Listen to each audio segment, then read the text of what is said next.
Hello बच्चों, welcome to all of you. बच्चों, इस पार्ट में हम लोग द एज ऑफ रेवोल्यूशन जो 1830 से 48 के बीच में हुए थे उसके बारे में हम लोग पढ़ेंगे।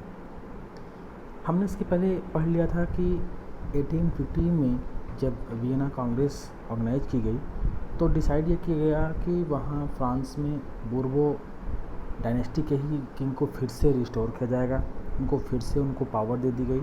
लेकिन इसके बाद 1830 में पहला मौका आया जब वहाँ पे फिर से उस साल जो फसल थी, जो ग्रेन्स थे, उनके प्राइसेस बहुत बढ़ गए, बहुत सारी प्रॉब्लम लोगों को फेस करनी पड़ी, जिसकी वजह से एक रेवोल्यूशन हुआ और पूर्वो किंग के उस किंग को हटा दिया गया और लुई फिलिप को वहाँ पर कॉन्स्टिट्यूशनल मोनार्की बनाते हुए उसको फिर से राजा बनाया गया।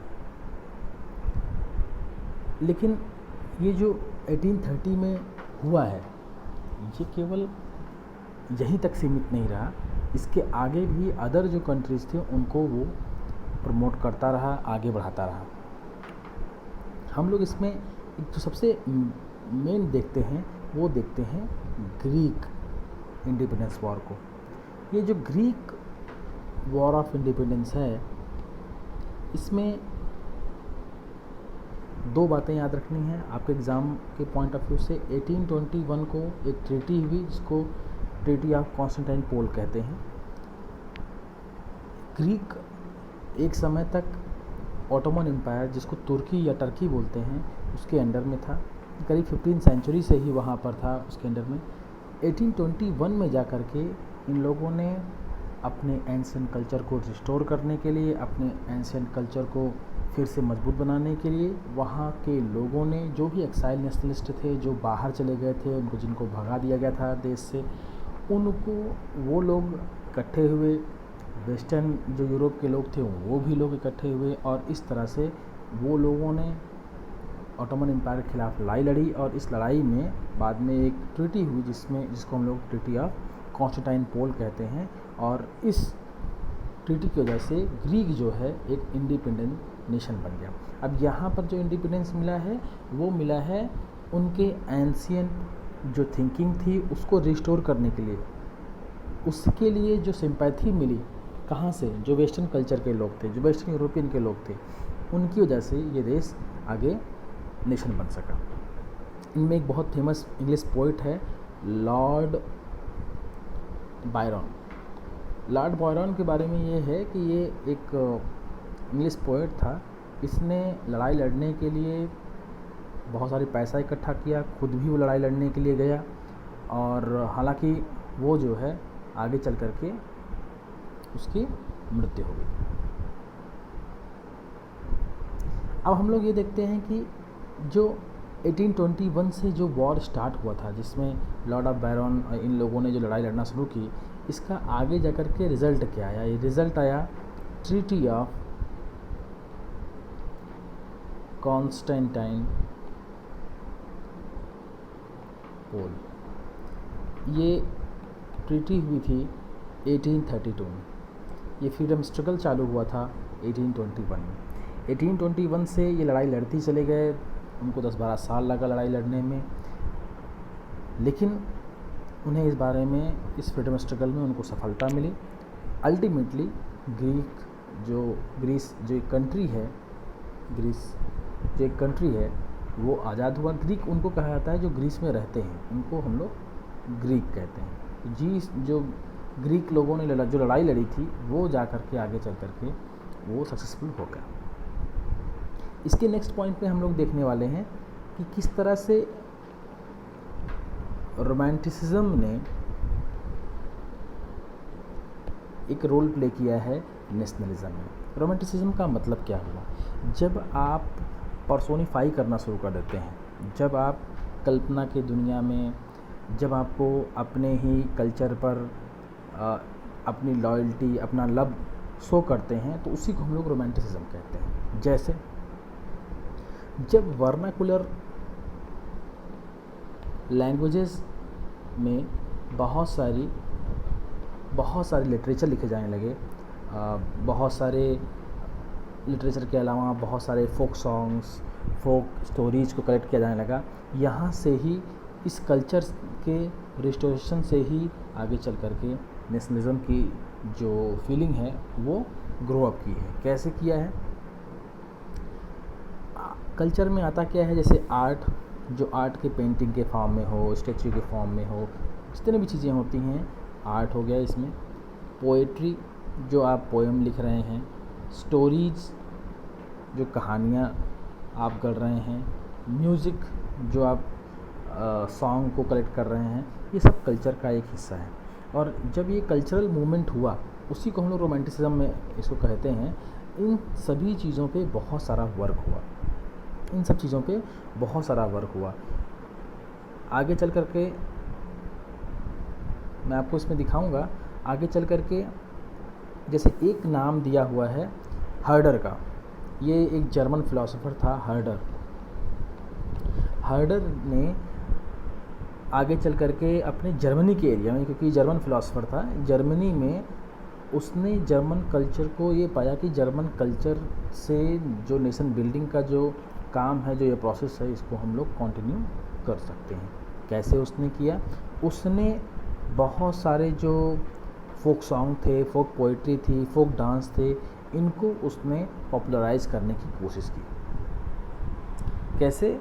जो उस समय के पुराने जो गाने हुआ करते थे, जो उस लैंग्वेज में जो गाने हुआ करते थे, या पोइट्री हुआ करती थी, या जो डांस या फेस्टिवल जिस तरह के हुआ करते थे, उनसे इन्होंने पॉपुलराइज करने की कोशिश किया लोगों को नेशन के अंदर कि हम सब एक ही हैं, हमारा एक कल्चर अलग है और हमारा कल्चर अलग है, हमारी आइडेंटिटी अलग है और हम एक अलग कल्चर से बिलोंग करते हैं, इसलिए हमारा एक अलग देश होना चाहिए, हमारा एक नेशन अलग होना चाहिए। इसने इसमें एक बहुत इम्पॉर्टेंट रोल प्ले किया है। इसके अलावा इसमें एक विम ब्रदर के बारे में हम लोग थोड़ा सा देखते हैं, ये भी आपको इसमें मिलेगा। ये देखिए, ग्रिम ब्रदर के बारे में हम लोग देखते हैं। ग्रिम ब्रदर, ये भी जर्मनी का था, ये भी जर्मनी का है।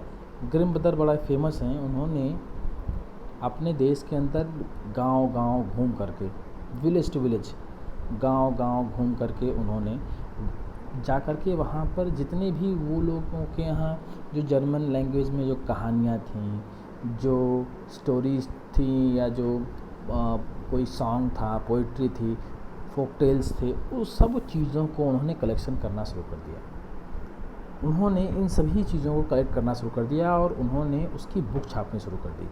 आगे चल कर के उन्होंने बुक छापी है, जिसमें बुक में उन्होंने इन सभी जो भी उनके यहाँ फेमस थे, सभी को, जितने भी ये फोक सॉन्ग या फोक स्टोरीज जितने भी थे, इनको कलेक्ट किया था, उसकी बुक छपी।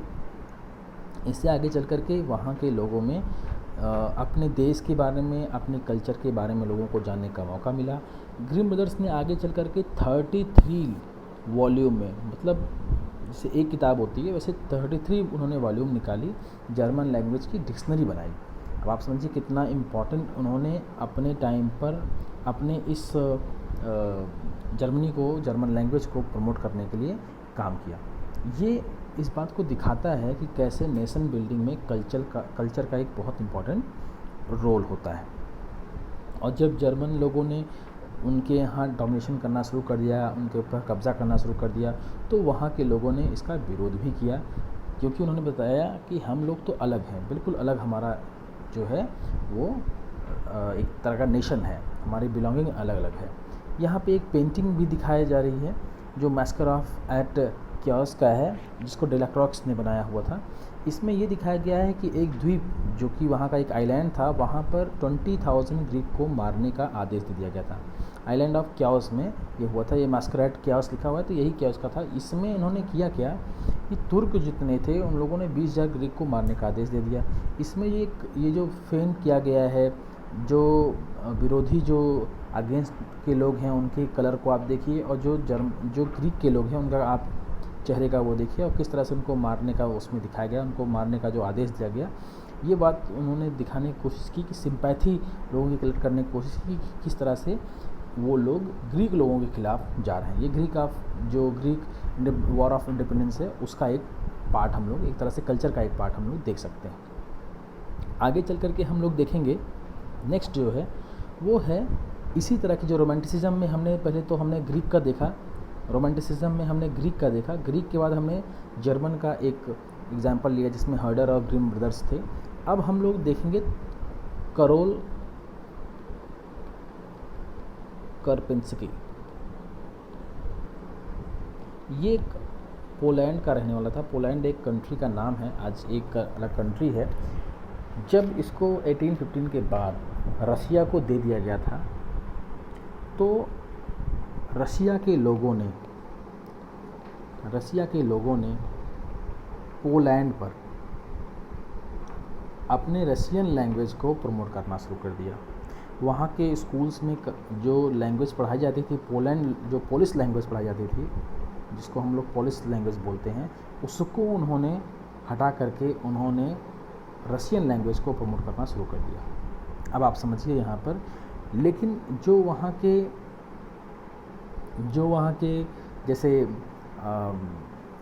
के क्लर्जी थे, खासकर जिसको हम लोग चर्च से जुड़े हुए लोग होते हैं, जब वो लोग रिलीजियस कोई फंक्शन करते थे तो वहाँ पर वो पोलिश लैंग्वेज को ही वो प्रेफर करते थे। जितने भी रिलीजियस फॉर्म में गैदरिंग्स होती थी या कोई रिलीजियस कोई फंक्शन हुआ करता था, उसमें वो पोलिश ही यूज़ करते थे। इसी कारण से रशिया के जो रूलर्स थे उन लोगों ने कई चर्च के जो क्लर्जीज थे, जो प्रीस्ट थे, जो फादर थे, बिशप थे, इनको अरेस्ट किया गया और अपने ही देश के साइबेरिया, जो आपको पता होगा, सुना होगा आपने, साइबेरिया जो बहुत ही ठंडा प्रदेश है रशिया का, वहाँ पर वो उन लोगों ने पनिशमेंट के लिए वहाँ पर तक भेज दिया था। यहाँ पर जो आपको याद रखना है, जैसे करोल करपिंस्की के बारे में याद करना है, तो आपको यहाँ बस इतना देखना है कि इसने जो है अपने देश के अंदर म्यूज़िक के जरिए, म्यूज़िक और डांस के जरिए, इसने ओपेरा सॉन्ग के जरिए, जो ओपेरा आपने सुना होगा कई सारी जगह पर, कई जगह मूवीज़ में आपने देखा होगा, आप लोग ज़रूर गूगल पे जाकर के, यूट्यूब पे जाकर के सर्च कीजिएगा ओपेरा के बारे में, तो उसमें उसने अपने ओपेरा म्यूज़िक, जो डांस था, जो फोक डांस था, जो जिसको पोलोनेज बोलते हैं या माजोर्का बोलते हैं, उसमें उसने बहुत रोल प्ले किया है पोलैंड की कल्चर को शो करने में। लेकिन मैंने आपको पोलैंड का एक जो बैकग्राउंड था वो हमने आपको दिखा दिया। इसी के बाद हमने आपको बताया है कि करोल करपिंस्की का रोल क्या रहा है। जैसे अभी हमने हर्डर और ग्रिम ब्रदर्स के बारे में पढ़ा था, बिल्कुल वैसे ही पोलैंड में हम लोग करोल करपिंस्की के बारे में जानते हैं। अब हम लोग थोड़ा सा देखते हैं किस तरह से 1830s का टाइम किस तरह से बुरा एक समय था और कैसे इसने अपने देश में बहुत सारे चेंजेस लाए। 1830 का जो टाइम था, उस टाइम पर इसको इकोनॉमिक हार्डशिप का बोलते हैं। इकोनॉमिक हार्डशिप का मतलब है बहुत ही बुरा समय था। हार्डशिप, इकोनॉमिक हार्डशिप का जो ये पॉइंट था, इसमें इसलिए इतना इम्पॉर्टेंट है क्योंकि 1830 के टाइम पर, जैसे मैंने आपको बताया है कि बोर्बो किंग के जो बोर्बो किंग था उस समय फ्रांस में, उसको वहाँ पर हटा दिया गया था। ऐसा इसलिए हुआ था क्योंकि उस साल जो फसल थी वहाँ पर बहुत ही बुरी हुई थी। जो जॉब एम्प्लॉयमेंट का जो रेशियो था वो बहुत ही कम हो गया था। लोग जो हैं भर भर के गाँवों से शहरों में जाया करते थे रोज़गार की तलाश में, जॉब्स की तलाश में, लेकिन उनको जॉब मिलना बहुत ही कम हो गया था। इंडस्ट्रियलाइजेशन बहुत कम हो गया था क्योंकि वही जो इकोनॉमिक इंटरेस्ट था, जो लिबरल चाहते थे, वो किंग आने के बाद वो स्टॉप हो गया।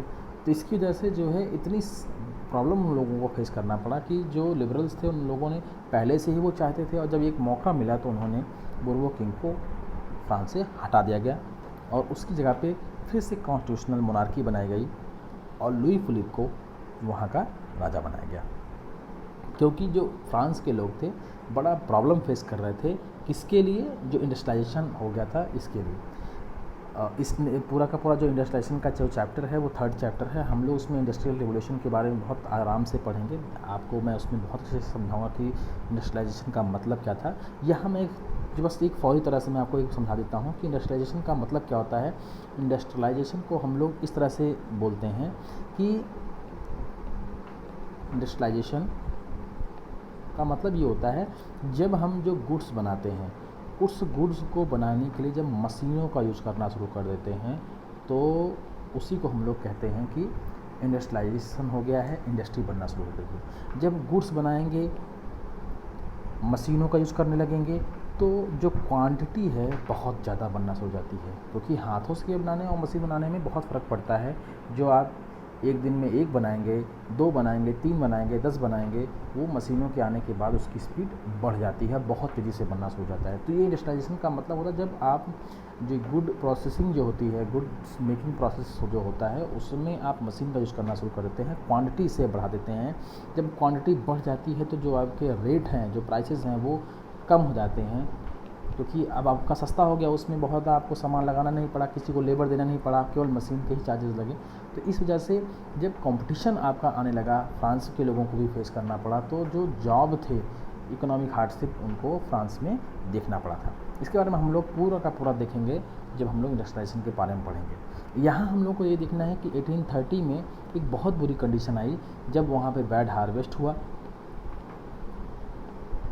किसानों को बहुत सारी प्रॉब्लम आई, जो प्राइसेस थे वो बढ़ गए, जितने भी फूड प्राइसेस थे सब के सब बढ़ गए। और इसका नतीजा ये हुआ कि टाउन से लेकर कंट्री साइड तक पूरे देश में हर जगह एक रेवोल्यूशन जैसा फिर से वहाँ पर शो करना शुरू कर दिया, एक फिर से रेवोल्यूशन होना शुरू हो गया था।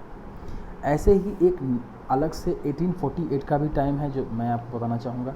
1848 के टाइम पे फिर से वैसा ही हुआ, फिर से बैड हार्वेस्ट आया, जिसकी वजह से प्राइसेस बढ़ गए। प्राइसेस बढ़ते क्यों हैं? क्योंकि इनका शॉर्टेज हो जाता है, मार्केट में कम हो जाते हैं, क्योंकि जब हार्वेस्ट हुआ ही नहीं है, क्रॉप हुए ही नहीं, ग्रेन आपके पास मार्केट में है ही नहीं, तो फिर क्या होगा? फिर ये होगा कि जो उसके प्राइसेस अपने आप बढ़ेंगे। बढ़ते इसलिए हैं क्योंकि उनका शॉर्टेज हो जाता है। 1848 में फिर से यही हुआ, लेकिन इस बार जो वहाँ का राजा, जिसको लुई फिलिप को जिन्होंने अपना राजा बनाया था, उसको हटा दिया गया, इसको फिर से हटा दिया गया और फिर से वहाँ पर रिपब्लिक लाने की कोशिश की गई, रिपब्लिक लाया गया।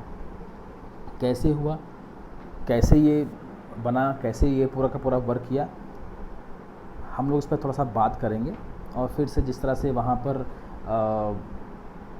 जब रिपब्लिक वहाँ पर आया, तो रिपब्लिक आने के बाद से फिर से वही जो जैकोबिन्स के टाइम पर 21 एबव द 21 का जो 21 ईयर का जो वोटिंग राइट्स थे, उसको फिर से ला दिया गया और फिर से डेमोक्रेसी एक तरह से वर्क करना शुरू कर दी। हम लोग रिपब्लिक के बारे में जानते हैं। रिपब्लिक का मतलब होता है कि जब आपके देश का जो हेड है, जो रूलर है, उसको जब आप इलेक्शन के थ्रू चुन करके भेजते हैं, उसी को हम लोग रिपब्लिक बोलते हैं।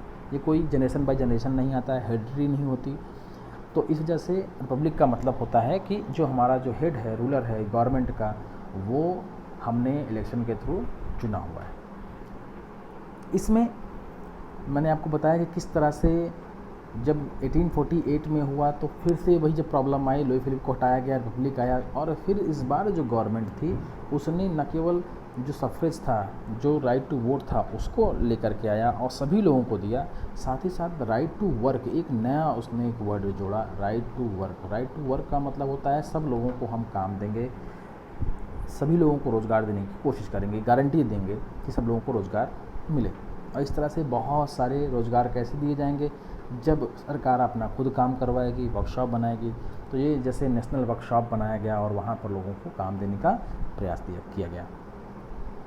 इसके अलावा आपके इस बुक में, इस पैराग्राफ में, अगले जो पैराग्राफ है उसमें आपको दिया हुआ है कि 1845, यहाँ हम अभी 48 के बारे में पढ़ रहे थे, 1845 के बारे में हम लोग थोड़ा सा देखेंगे किस तरह से जो कॉन्ट्रैक्टर्स थे, सिलेसिया एक जगह का नाम है, वहाँ के जो कॉन्ट्रैक्टर्स थे उनके खिलाफ जो वहाँ के पीजेंट्स थे, उन्होंने क्या किया, रिवोल्ट कर दिया था। उसके बारे में पूरा का पूरा एक जर्नलिस्ट था विल्म वुल्फ, उसने पूरा का पूरा इस इवेंट को डिस्क्राइब किया हुआ है।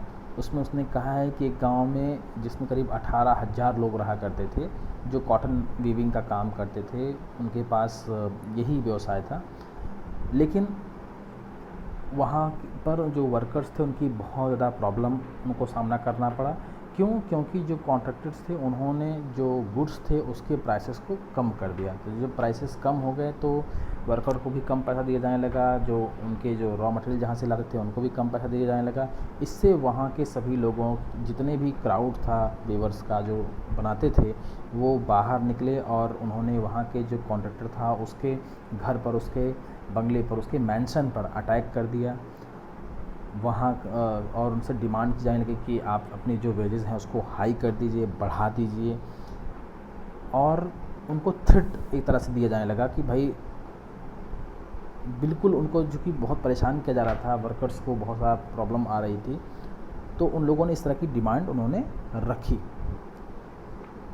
इसके अलावा वो जब उस कॉन्ट्रैक्टर के घर में पहुँचे तो जो होता है वो एक राइट जैसी कंडीशन बन गई। वहाँ के जितने भी खिड़की गेट सबको तोड़ जाने लगा, आग लगा दी गई। एक तरह से कॉन्ट्रैक्टर तो जो है वो अपनी फैमिली के साथ दूसरे गांव में भाग गया, लेकिन दूसरे गांव के लोगों ने भी उनको शेल्टर देना से मना कर दिया। शेल्टर का मतलब उनको रोकने से, छत देने से, घर पे रोकने से मना कर दिया। जब वो 24 घंटे बाद लौटा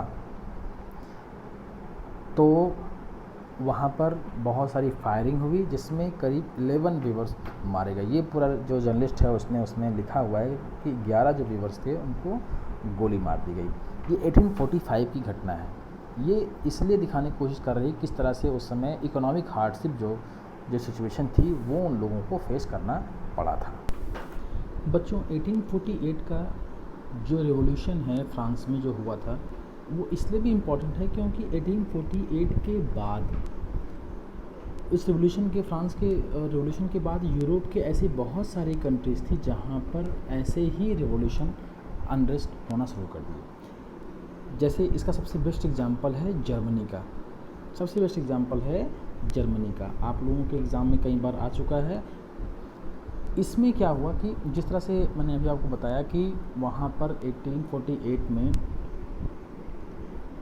फ्रांस में रिपब्लिक ला दिया गया, जो कॉन्स्टिट्यूशनल मोनार्की थी उसको ख़त्म कर दिया गया और एक तरह से रिपब्लिक वहाँ पर आ गया। वैसे ही रिपब्लिक लाने के लिए अदर जो कंट्रीज़ थी वो भी बहुत ही ज़्यादा परेशान थी कि ऐसा किया जाना चाहिए। तो जर्मनी में क्या हुआ, उस समय जर्मनी नहीं बना हुआ था, लेकिन जो जर्मन रीजन था उन लोगों ने अपने 831 इलेक्टेड रिप्रेजेंटेटिव उन्होंने भेजे, अपना चुन करके उन लोगों ने भेजा, अपने अपने रीजन से चुन के भेजा।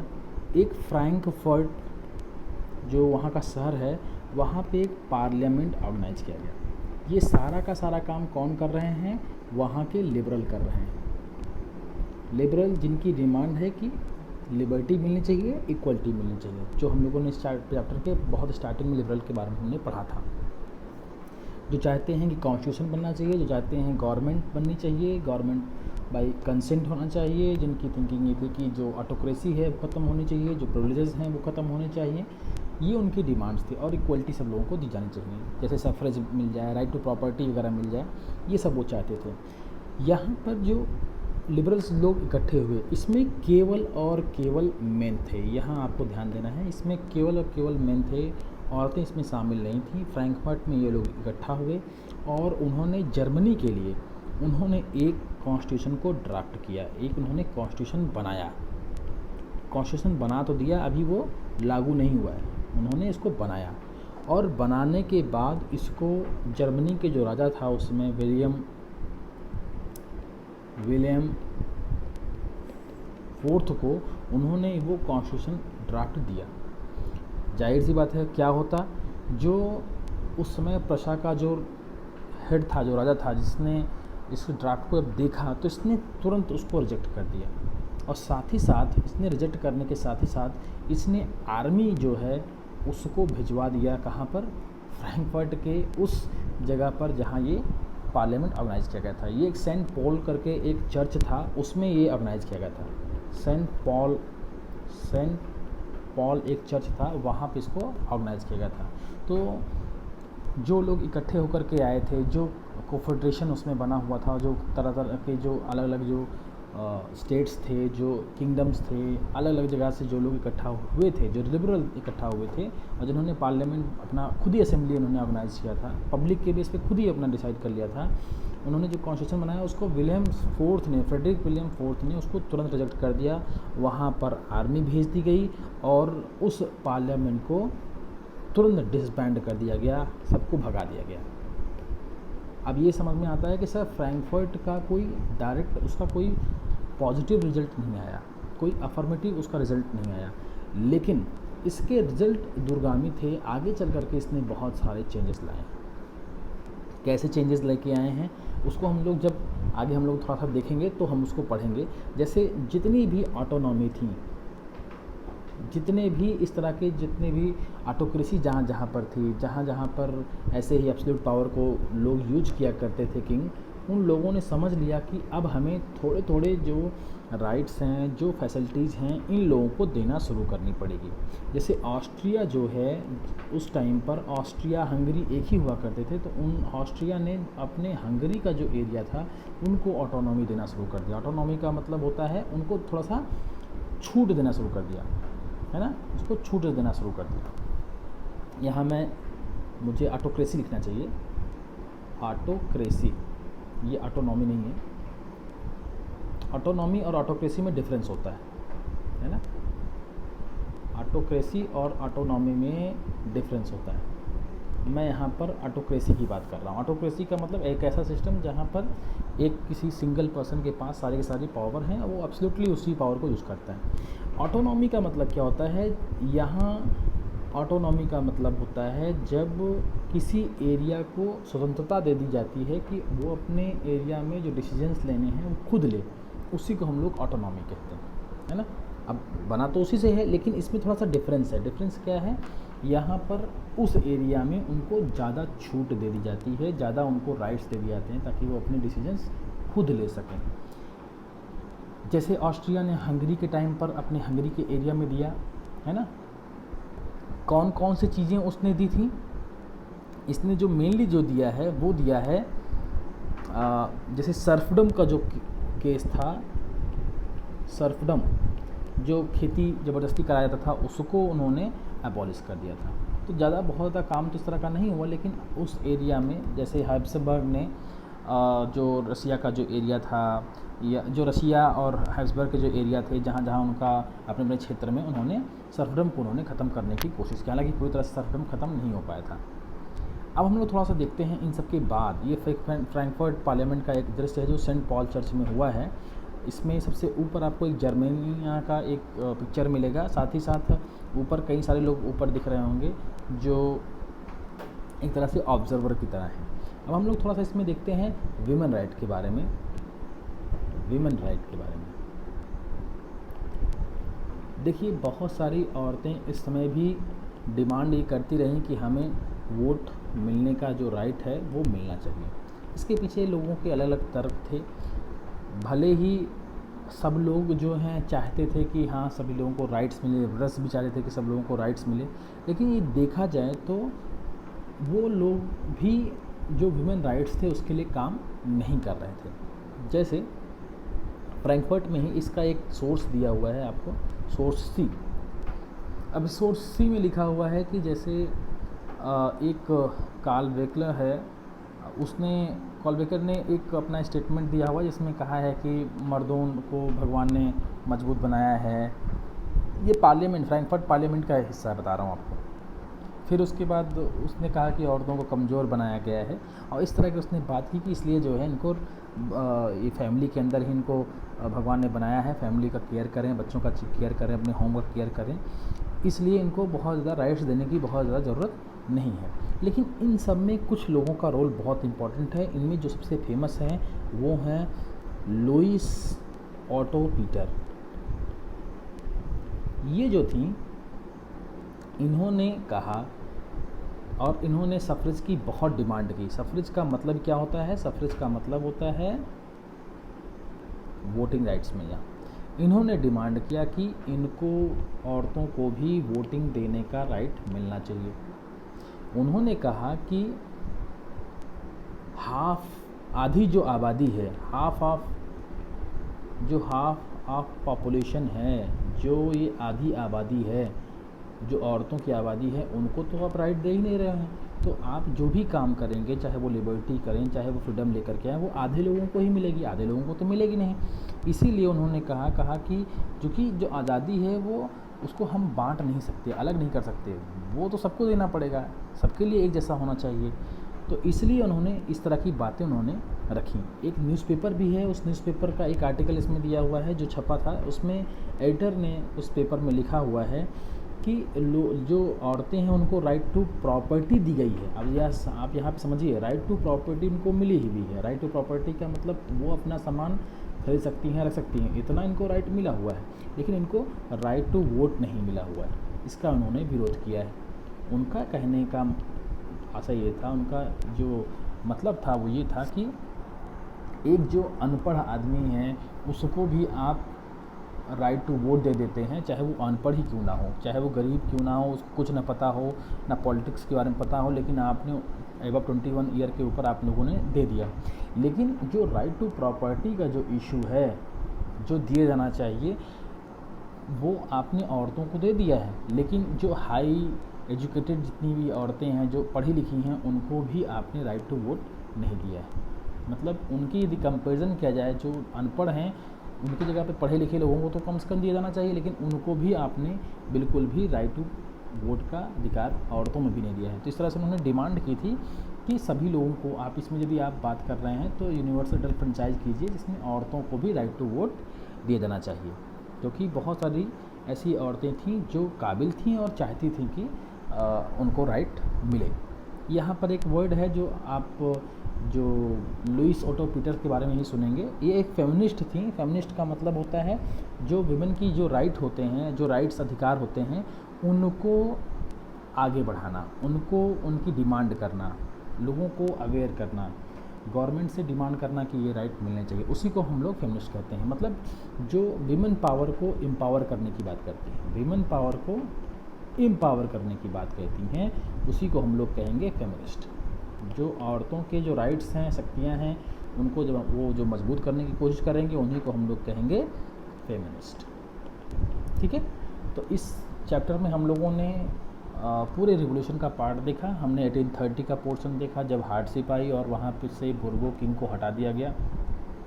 फिर हमने देखा कि वहाँ पर 1848 का एक कॉन्सेप्ट हमने देखा जिसमें हमने देखा कि किस तरह से फ्रांस में लुई फिलिप को हटा दिया गया और वहाँ पर कॉन्स्टिट्यूशनल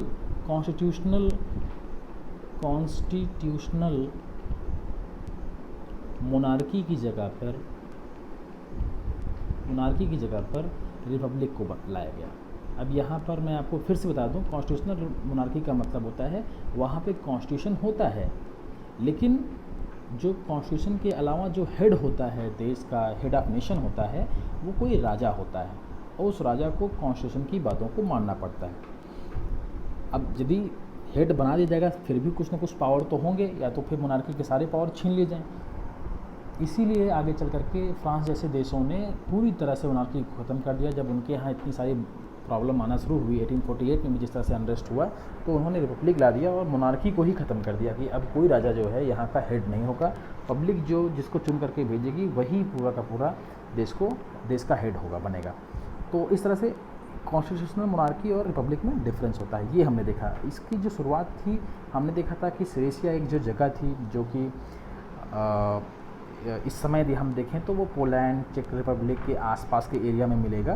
वो जर्मनी, पोलैंड, चेक रिपब्लिक उसके बीच का एक एरिया है जहाँ पर कॉटन वीवर्स का जो वेजेस थे उतने मिलते नहीं थे, बहुत ही कम प्राइस उनको मिलता था। तो उन्होंने कॉन्ट्रैक्टर जो ठेकेदार हुआ करते थे उनके खिलाफ़ उन्होंने बिल्कुल रेवोल्यूशन कर दिया, उनके खिलाफ़ वो लोग हो गए। और इसके अंतर्गत उन्होंने किया क्या, इसके अंतर्गत उन्होंने जो मेनली काम किया, उन्होंने उनके घर को घेर लिया, तोड़ फोड़ की, वो घर से बाहर भाग के चला गया। जब तक आर्मी नहीं आया गई, दूसरे गांव में गया, उसको वहाँ पे शेल्टर नहीं दिया गया। जब आर्मी वहाँ से बुलाया गया, बाहर से आर्मी आई, तब कहीं जा कर के और उस ऊपर से भी वहाँ पे फायरिंग की गई और कई जो हैं 11 जो है वीवर्स उसमें मारे गए थे, जिसके बाद में रिपोर्ट की गई कि इस तरह से सिचुएशन, अनरेस्ट की सिचुएशन बनी हुई थी और इकोनॉमिक किस तरह से सिचुएशन बहुत ही ख़राब थी। फिर हमने 1848 का एक सिचुएशन देखा जिसमें हमने देखा कि 1848 में जर्मन रीजन के लोगों ने आपस में 831 जो एक तरह से जो आपको हम कहेंगे इलेक्टेड रिप्रेजेंटेटिव थे, उनको चुन करके भेजा कि आप अपने जर्मन एरिया के लिए एक कॉन्स्टिट्यूशन बनाइए। ये वहाँ पर सेंट पॉल एक चर्च है, वहाँ पे इकट्ठा हो गए, उन्होंने बात करना शुरू किया और उन्होंने एक कॉन्स्टिट्यूशन को ड्राफ्ट किया, बना लिया। जब इसका ड्राफ्ट वहाँ के राजा को भेजा गया, जो फ्रेडरिक विलियम फोर्थ था, उसने इसको तुरंत रिजेक्ट कर दिया और उसने आर्मी वहाँ पर भेज दी और इस पार्लियामेंट को पूरी तरह से डिसबैंड कर दिया, हटा दिया गया, भगा दिया गया सब लोगों को। ये सारी कहानी हुई थी फ्रैंकफर्ट, जो कि जर्मनी का इस समय एक शहर है। फ्रैंकफर्ट एक स्थान पर हुआ था। क्योंकि उसमें जो प्रशा था वो पूरे के पूरे रीजन में जो जितने भी जर्मन रीजन था, जर्मन रीजन में प्रशा सबसे बड़ा देश था, इसीलिए उसने कहा कि हमारा जो राइट है, जो हमारे जो पावर्स हैं वो ख़त्म नहीं होने चाहिए। लेकिन फिर भी एक बात तो माननी पड़ी कि जो अदर जितने भी लोग थे इस बात को समझ गए थे कि जिस तरह से फ्रांस में हुआ, जिस तरह से जर्मनी में हुआ, जिस तरह से अदर जो एरिया में हुआ है, वो इस बात को साबित कर दिया कि अब हमें जो पहले के जैसे 1815 के बाद जो सिचुएशन बनी थी वैसा हम लोग इसको नहीं बना सकते हैं। 1815 के पहले मतलब वियना कांग्रेस के पहले जो सिचुएशन फ्रांस में बन रही थी, जिस तरह का वहाँ पे डेवलपमेंट हो रहा था, सर्फडम को ख़त्म कर दिया गया था, प्रिविलेजेस ख़त्म कर दिए गए थे, उन सब चीज़ों को उन लोगों ने फिर से इम्पोज करना शुरू कर दिया अपने अपने एरिया में। ये हम लोगों ने इस चैप्टर में पढ़ा है। नेक्स्ट चैप्टर में हम लोग इस बार जो है यूनिफिकेशन पढ़ेंगे। पहले हम जर्मनी का यूनिफिकेशन पढ़ेंगे, फिर हम लोग इटली का यूनिफिकेशन पढ़ेंगे। Thank you.